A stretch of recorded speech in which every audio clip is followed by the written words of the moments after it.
Never have I ever. 7th grade was a tale of two Reshonas. I wasn't touring with For the Cause, so I was able to trade in the gigs, practice, and disruptive, though fun, European tours for all the trimmings at Emerson Junior High School. From science projects and mystery meat in the cafeteria to cringy school dances, my basketball team's winning streak, and the whirlwind of my best friend's crushes. Everything was normal. Mostly. Good even. Except that I didn't talk about my crush. And my sleepovers were strictly for the other Reshona. My whole school knew about my celebrity godfather. Chi-Town, the city of broad shoulders, was known for its wicked winds, deep dish pizza, and R. Kelly. Why would I keep my connection to Robert a secret? I was only too happy to have his thundering voice cheering me on in my basketball games, alongside my mom's, dad's, and little Greg's. I was already a solid B-plus student, admired for my skill on the basketball court, and well-liked for my fun personality. The addition of Robert to all of that just heightened my appeal. And who would say no to a little more junior high popularity? I surely didn't. Sometimes I hung out with friends after school, and several times a week, I'd hop the train to Robert's Chicago track studio. There, I'd do my homework and then walk around, listen to the music being developed by Robert and his bevy of musicians, and ask Robert's runner to get my favorite snack to eat, a twice-baked potato from a little spot near the studio. Whenever my dad had a session at Robert's studio, I'd tag along then too, and casually mention I was staying for the weekend to spend time with my godmother, Andrea, and help her with her and Robert's firstborn daughter. I can't remember ever being told no. In public, I was the perfect goddaughter. But in private, Robert called me his heaven-sent secret lover. Feeling needed by him was the lure. Even though I had heard unsparkle stories of her own sexual relationships with Robert and her various boyfriends, I didn't understand what my own romantic feelings or sexual desires would feel like, or how my heart could make my body want things and my mind believe things that Robert said and did. Sure, Usher was my celebrity crush, but he lived in my teenage daydreams, except the one time I met him at Robert's studio and Robert said he was jealous, when all I did was smile at Usher and gush about loving his music. Robert was real. With Robert's sure hand steadying my pubescent body, I became intoxicated with the rush of thoughts, feelings, and experiences I had with him. I didn't know he was studying me when he touched me, that all his words were spoken with intent, and every hurdle I bounded over, his hand clutching mine, was designed to make me invested in what I now know was abuse. At the time, it didn't feel like abuse. I had no idea that he hastened my sexual awakening and weaponized my teenage gullibility. Being Robert's secret lover was delicious, even though it was a little dangerous. My heart was exploding in my chest. My body felt good, and I believed those thrills and shivers could only come from him. But I don't care how good it might have felt. A 14-year-old girl should not be turned out by a 31-year-old man. Full stop. My teen mind was as scrambled about this issue as it could be. When your body starts to have sexual feelings and desires, it seems like whoever can make you feel good is the right person for you, no matter their age. But the man who said age ain't nothing but a number lied. Moments of intimacy felt special in the beginning. Robert would lay his head on my chest and tell me things. Even more than sexual ecstasy, what I most craved was being Robert's confidant, his special secret jewel, his soft place to land.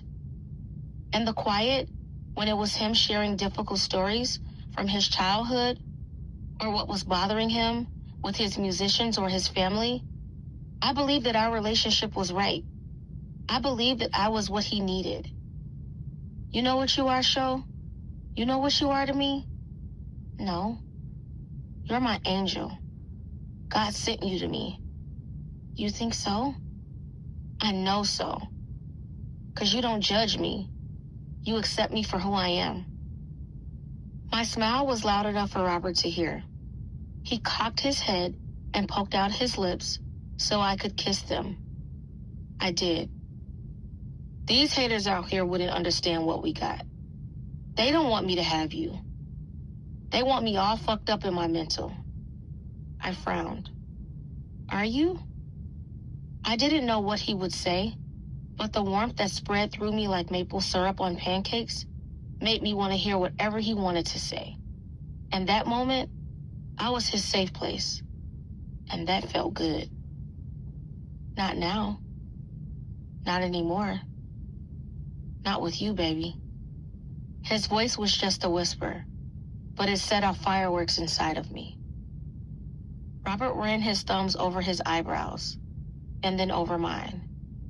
His action, a secret sign of love for me that he'd do whenever he was on stage, sent a wave of contentment through me. My mind turned over this complicated and beautiful feeling of being needed by a man so rich and so powerful, so loved by millions of people. But he needed me. Will you always be here for me, Sho? His words felt heavy. What would always look like? Would I always be a secret? His question made my swirl of thoughts and feelings a little more complicated and less beautiful. Yeah, I guess so. Then he lifted his head up. Damn, Sho. He looked at me square in the eye and held the stare until I had to look away. I just opened up my whole fucking heart to you, and that's what you say? I guess so. What the fuck, Sho? I mean, God sent you to me. I just said it. Are you gonna be less than the angel you're supposed to be? I felt tears gathering in the corner of my eyes. I didn't know how to answer him right, but what I said was clearly more wrong than I imagined. He took my silence as an opportunity to answer the question in my mind. He lifted his head so I could see his eyes, which I was surprised to see glistening like mine. You know, you confuse me sometimes, Sho. I mean, you understand me on a level that is beyond anybody and anything I've ever experienced. You so far beyond grown-ass women. His voice trailed off, and he shook his head. I don't know what God gave you for me. I mean, your agape love and bulletproof loyalty. It's like you got everything for me, Sho. I don't hardly understand it. Maybe you don't either. But I love you deep. His lips brushed mine. I felt so full that I thought I might burst. And yet, I wanted more. Do you love me, Sho? I nodded violently. I couldn't trust myself to speak. He pulled up one corner of his lips into a smile. I can't hear you. He drank my immature nipple into his mouth like a baby hungry for milk. My body was aflame. Then he stopped. The answer is yes, Sho. Your answer to me is always yes. Yes, I whispered. Yes, what? Yes, Robert? We were the only two people in the room. I was afraid I was messing up again. Call me Daddy. The word clanged around in my head and dumped ice water on the flames that had threatened to consume me only a moment before. Daddy? I called my father Daddy. I loved my daddy, but didn't lie down naked with him and please him like I did with Robert. Did you hear me, Sho? Yes. Yes, what? But I call my dad. Are you fucking kidding me right now? Are you bringing another man into my bed? No, Robert, I mean, well, what do you want to call me? Robert, but I knew that was the wrong answer. Tell me. I don't know. I lowered my head, ashamed. You should, because I already told you. Robert's breath was hot on my face. I wanted to turn my face away from him, but I knew that would make him angry. What we have is special, Sho. If you love me like I love you, then you need to do what I say. Because I love you so hard it hurts, baby. And I can protect you. Do you understand? Yes, Daddy. It felt like my brain turned on a white noise machine, just as a new wave of excitement moved through Robert's body. It was time for me to be his angel again. It was a tall order. Being Robert's angel, Robert's best girl, Robert's sexual fix, and creative inspiration meant I was only as good as Robert said I was. Only as good as my ability and willingness to love him the way he wanted me to. But every time I arrived at some new magical plane of existence that was so special and so right, then he had to test it and stretch it somehow. Being Robert's lover meant I kept having to become more of what he wanted me to be. Yes, I was the best thing, but never enough. It's time for the next level, baby. I had been studying the hangnail on my left thumb and resisting the urge to chew on it in front of Robert when he spoke. I looked up. You heard me, Sho? Of course. We're the only ones in here. I looked down so I could roll my eyes without him seeing me do it. Next level? Even in the dim light of the studio room that had become our secret hiding place whenever I was there, Robert's eyes shined like crude oil slicks floating atop a midnight blue ocean. I knew that look. It made me sick. The hairs on my body stood up. We overdue. Robert's voice quivered with excitement. He had been getting bored with me, with us. His blue-black eyes told me he was about to change all that. But I didn't want any more changes. What part of my body was going to be pressed into service of his latest fetish? Would it be my ears? My nose? Something else? I felt like every part of me had to be ready for Robert's next level. I started chewing on my hangnail. I didn't want him to see the panic that pounded in my chest and made my breathing shallow, or my eyebrows hiked up into 2 question marks. Sho, you ain't answering? You heard me? Yes, Daddy. I thought about my chemistry quiz that I had just bombed at school. It was all about how when an atom's electrons get into their excited states, they may jump from one level to a higher one, or show something different, like a different color. Robert was like that. The blue that gleamed in his eyes was from a new idea that excited him. When Daddy talks, you answer. Hear me? He made his voice quiet, but blue flames leaped in his eyes. Yes, Daddy. I felt the heat of his breath threaten to melt my frozen face and reveal the cesspool of emotions gurgling within me. That's why I hate chemistry. I cleared my throat, choked down the sour stomach that crept up in my mouth, tried to block my mind of any thoughts. The best I could do was psych myself up for whatever Robert wanted from me. Sex is a form of art, Sho, an expressive art, and I'm the artist. I need to express myself inside of you, not just on top or under you. You need to stop stalling, because I'm ready for you, and you know you're ready for me too. Your body's calling me. He sang the last sentence to me, a reference to his 1993 song, and chuckled. My virginity, that is, my avoidance of the act of sexual intercourse, was the only thing I had managed to keep from Robert. He had tested and measured me, all without penetration. Maybe this was what my English teacher meant when he was trying to explain to my class the other day the meaning of a distinction without a difference and couldn't think of a good example. Maybe I was drawing a line in my mind and calling myself a virgin, a distinction that didn't make a difference, but it made a difference to me. Apparently, it made a difference to Robert, too. I was 15 now, a sophomore in high school, and Robert said I was ready. A man needs things from a woman. I'm a sexual man, show. You know that. God has given me my musical gifts, my sexual urges, and you.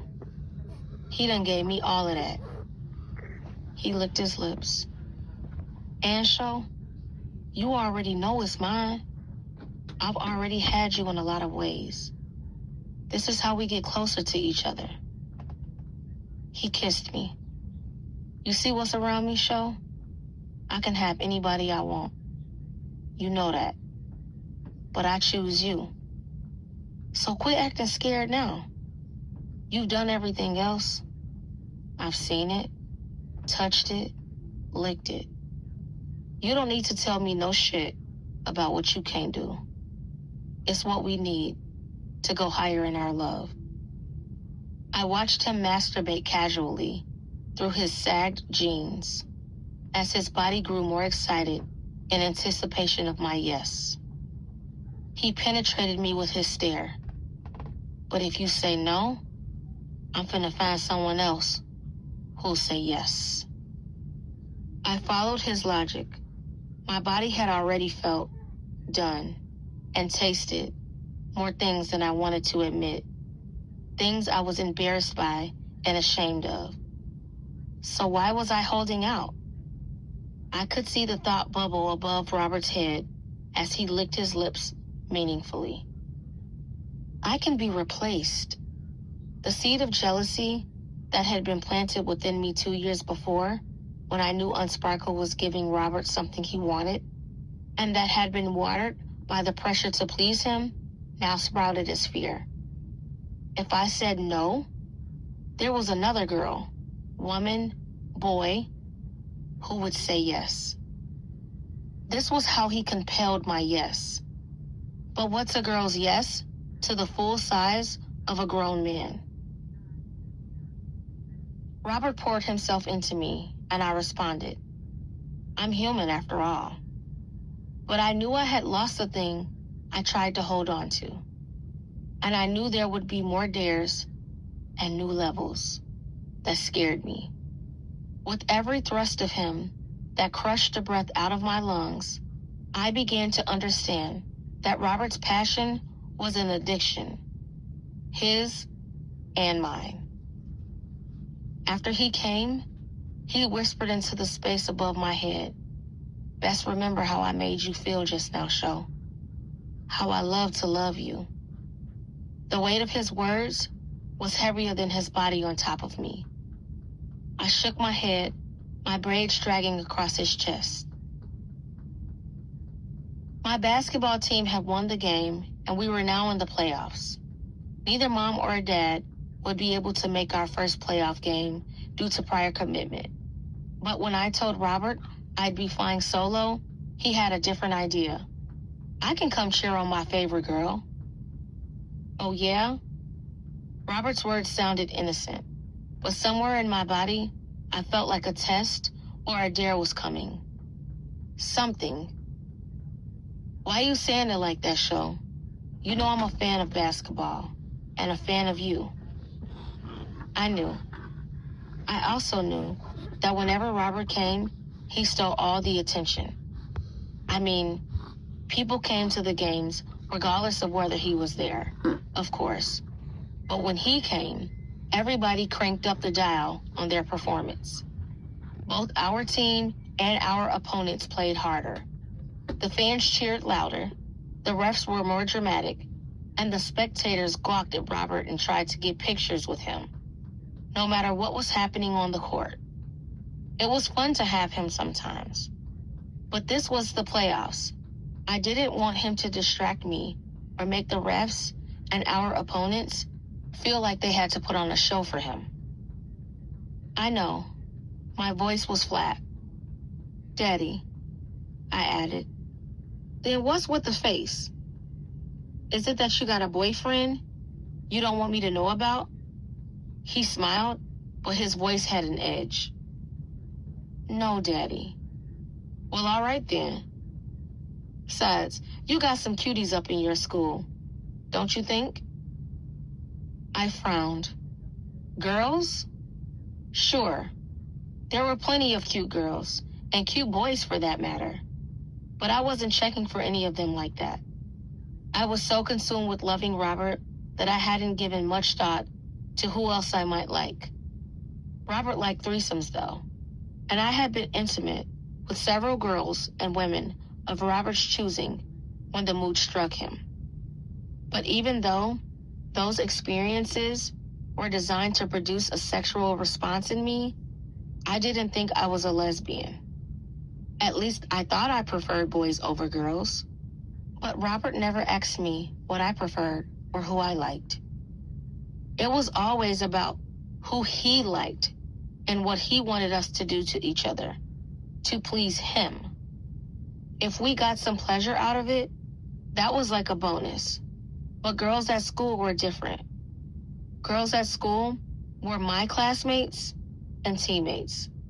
I had a relationship with them outside of Robert, so him crushing on them made me nervous. You worried, Sho? No need for that. Ain't nobody at that school gonna replace you if that's what you're concerned about. You my best one. You know that. But they're my friends, Daddy. And I thought you didn't want anyone to know. We're not gonna tell just anyone, are we? No, Daddy. Of course not. I felt dizzy. Then you find some cuties with tight lips, he snickered. And maybe we'll have some fun. We'll see. You can just introduce me to some of your girlfriends who could be down. I'll let you know if I agree. My team lost the game. We were out of the playoffs, but our loss didn't ruin the energy in the gym. We were at the school of the opposing team, and they weren't accustomed to having R. Kelly attend a girls' basketball game. Robert was his regular charming self, smiling for pictures with kids, parents, and coaches, and entire families at every time out for the entire game. I was trying to focus, but it was hard. Squeals of delight broke out at random times, and my teammates seemed as distracted as I was. After all the hubbub died down following the game, I walked over to Robert with a schoolmate I'll call Brittany. Brittany was about a year older and liked to make scandalous jokes about how she knew R. Kelly had to be a satisfying lover because of the lyrics to his songs. Usually I just laughed and shook my head to brush off her comments, but this time I brought her over to Robert to see if he liked her. She was shy and kept shooting her eyes over at him, unable to look at him directly. Girl, you making me nervous now, Robert chuckled. Why don't the three of us get a picture? Robert put his arms around both of our waists while his driver snapped a picture. Nice meeting you, Brittany. Maybe Reshona can bring you by the studio sometime. Okay. Brittany was breathless. On the next school day, I went on a little fishing expedition. When Brittany and I could speak privately, I worked the conversation around to Robert in the way he had coached me. Girl, you lucky. I'm sure I couldn't control myself around R. Kelly. He is just too fine. What makes you think I have? I made a coy smile and waited. Wait, what, Sean? What are you telling me right now? Nothing if you don't lower your damn voice and calm down. Okay, my bad. But what the hell are you saying? Brittany's voice was an excitable whisper. I mean, like you said, he's sexy as all get out, So I do have a little crushy crush. Brittany smacked her lips. Sounds like your crush ain't like my crush. Sounds like you did something about it. Maybe I did. I tried to follow Robert's script, gauge her interest. Tease her, but not give details. See if she can keep secrets. Then spill it, Sean. Suppose I tell you something, and then I hear it come back to me. Then what? Girl, you know you can trust me. I don't kiss and tell. How do I know that? 'Cause. Brittany couldn't think of anything that would be an adequate measure. Well, have you heard shit about me with anyone? No. Maybe that's because you haven't been with anyone. I shot back. Brittany looked offended. Well, I have. I looked at her pursed lips and arms crossed over her chest. I didn't want to make her mad. Robert had already given me the sign that he liked her, so I couldn't mess things up. Okay, tell me the most embarrassing thing you've ever done. You mean like fart in public? Brittany seemed genuinely confused. No, everybody's done that. I rolled my eyes and thought again. I needed to be more specific. Who's the most embarrassing person you've ever kissed? Brittany looked sheepish. Pinky, she whispered. But that's because this guy I said he liked her. But if I kissed her, then he'd kiss me. Okay, I nodded and smiled. Would you kiss me if you had to? For R. Kelly? I'd do whatever. Brittany looked through me. She must have been seeing Robert in her imagination. You really got it bad for him. I laughed. Sounds like maybe you do too. Maybe. Her words brought me back to the job I was supposed to be doing. I played coy again. Let's talk at the end of the week. If I hear anything about this conversation, I'm going to tell folks about you and Pinky. But if you know how to keep private stuff private, then maybe you'll get to tell R. Kelly just how much you like him. Oh shit, Sean. Really? I'll talk to you Friday, Brittany. I'm gonna pee my pants. Don't do that. Just be cute on Friday, okay? Sure, okay. Overcome with excitement, Brittany hugged me hard. I watched her walk away. She was cute in the ways Robert liked. Petite with a small waist and a heart-shaped butt, and just the right sexy schoolgirl wardrobe to accentuate both. So since she was his type, she was mine. Does that make me a lesbian? Or at least bi? I didn't know. I had kissed girls Robert wanted me to kiss. Sometimes they were blindfolded and naked when I first saw them. I knew how their bodies looked, but not their faces. How they kissed, but not how they talked. But I knew Brittany's name and face. I knew how she talked and the clothes she liked to wear. She was a real person to me. What would it mean if I kissed her? If I touched her? Friday came. Brittany could keep secrets. Robert picked us both up from school that day, and I learned what it was like to kiss her.